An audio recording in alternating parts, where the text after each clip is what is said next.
Welcome to today's Explainer. We're jumping right into a super fascinating source today, a 2019 sermon by Tia A.U. Phillip, simply titled Pause. Look, if you're a busy professional who constantly feels pulled in a million different directions and you're just utterly drained by the time your head hits the pillow, you're going to want to stick around for this. We're breaking down this text into a really practical framework. It's all about finding that spiritual grounding right in the middle of our chaotic modern lives. Because let's be real, it's not just about managing your calendar. It's about managing your core focus so you don't completely burn out. Okay, let's dive into this. The source actually kicks off with something that might genuinely surprise you. According to the Johns Hopkins Health Review, extreme busyness isn't just, an annoying side effect of modern life. It's literally a significant health concern. It's a real threat to our physical well-being. But the author takes it a step further, arguing that this whole epidemic of busyness is deeply threatening our spiritual health too. People are just getting stagnant because they're way too busy to connect with anything beyond their immediate to-do list. To figure out how we can reclaim our peace, we've structured this explainer into 5 key areas. We'll be looking at 1. The epidemic of busyness. 2. The Martha and Mary divide. 3. Integrating the spiritual pause. 4. Rooting service. And finally, number 5, the eternal perspective. Let's start with section 1, the epidemic of busyness and this grueling 24-hour cycle. The author paints a picture of the modern daily grind that, honestly, is probably going to feel a little too familiar to most of us. Think about it. We wake up while it's still pitch black outside, already stressing about the day.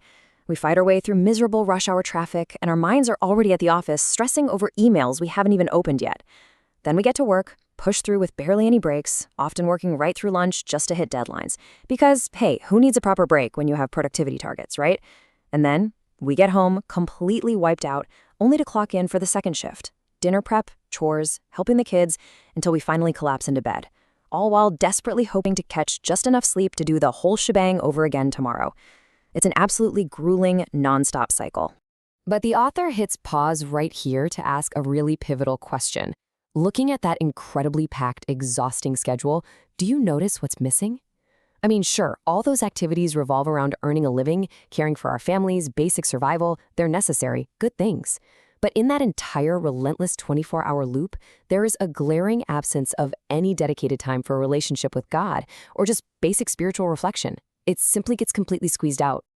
Moving on to section 2, the Martha and Mary divide, taking a biblical lens on work. And this brilliantly illustrates the core tension the source brings up next. They use this really famous story from the book of Luke, where Jesus visits the home of 2 sisters, Martha and Mary. Now, these two perfectly represent 2 completely different approaches to life. Martha, she is entirely focused on the tasks. She's doing all the heavy lifting of hosting, striving for absolute perfection. And let's be honest, psychologically, so many of us professionals deeply identify with Martha. We tie our worth to our productivity, and we even get a little resentful when we're hustling and others aren't. Mary, on the other hand, is focused on just resting in the presence of her guest and building that relationship. Naturally, Martha gets pretty frustrated that Mary isn't helping with the work, but she's reminded that Mary has actually chosen the necessary thing. It's such a powerful metaphor for our modern struggles. The good, rewarding work of doing can so easily distract us from the quiet, essential connection of just being.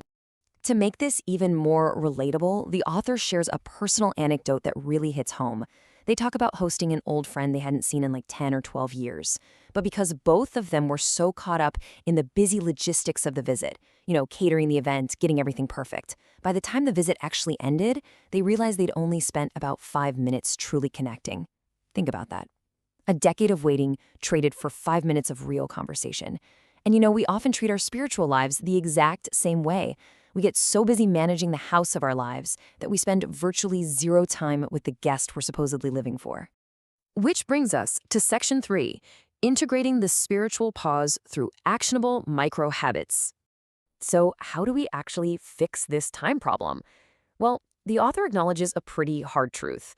Our lists of duties aren't going anywhere, and last time I checked, a 24-hour day isn't getting any longer. We can't just magically invent a 25th hour for spiritual connection.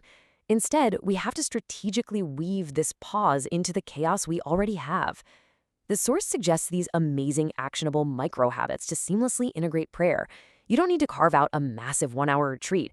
The text suggests keeping it simple, like praying before your feet even hit the floor in the morning.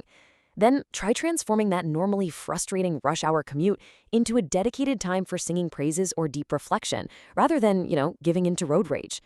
Later on, maybe read or meditate on something spiritually grounding during your lunch break instead of doom scrolling through your inbox.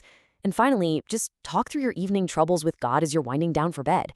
It's all about seamless integration. It's infusing your busy routine with meaning rather than slapping another heavy burden onto an already overflowing to-do list. Next up is Section 4, rooting service in relationship and avoiding the extremes. So, the crucial point is really understanding why we need this pause in the first place. The source shifts into a theological anchor here, quoting Ephesians, to remind us that within this framework, spiritual health is definitely not a transactional checklist.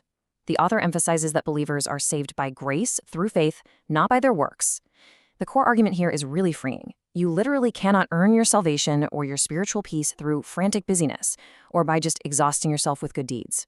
According to the text, our work and our meaningful service always has to be a natural byproduct of a personal relationship with God, definitely not a panicked substitute for it. And the author warns that the second we lose this balance, we fall into one of two very dangerous extremes. Extreme number one is being all work and zero relationship. This is where we become what the author calls ineffective busybodies. We kind of trick ourselves into believing that if we just frantically check off enough tasks, it'll somehow substitute for true spiritual connection. But the second extreme is honestly just as dangerous, devoting yourself entirely to the relationship part, but never letting it translate into actual service. The source points out that when we do that, we're basically withholding our unique gifts from the world and totally missing the purpose we were designed for. True, healthy balance means letting that grounded spiritual relationship actively fuel the way you serve others. And finally, Section 5, the eternal perspective, where we zoom out. Let's move to and see how this builds into the final overarching theme of the text.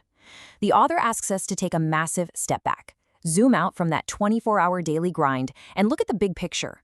Yes, absolutely, it is entirely necessary to care for our families, do our jobs well, and hit those career goals. But we've got to recognize that climbing the corporate or social ladder, earning those impressive job titles, and collecting earthly accolades, they're fundamentally temporary pursuits. The text gives us a gentle but firm reminder that bodies eventually weaken, memories fade, and ultimately all those worldly achievements we stress so deeply over, they will pass away. Which brings us to the final, provocative thought of this explainer. The author leaves us with this stark reality check. When the foundations shake, when your career ends, and when those hard-earned accolades inevitably fade, what actually remains? The source argues that it's only that foundational spiritual relationship that endures forever. So as you log off today and dive right back into your incredibly busy schedule, ask yourself this: are you making time to pause for the one thing that actually lasts? Thank you so much for joining me for this explainer, and I truly hope this framework helps you find a real moment of peace in your busy week.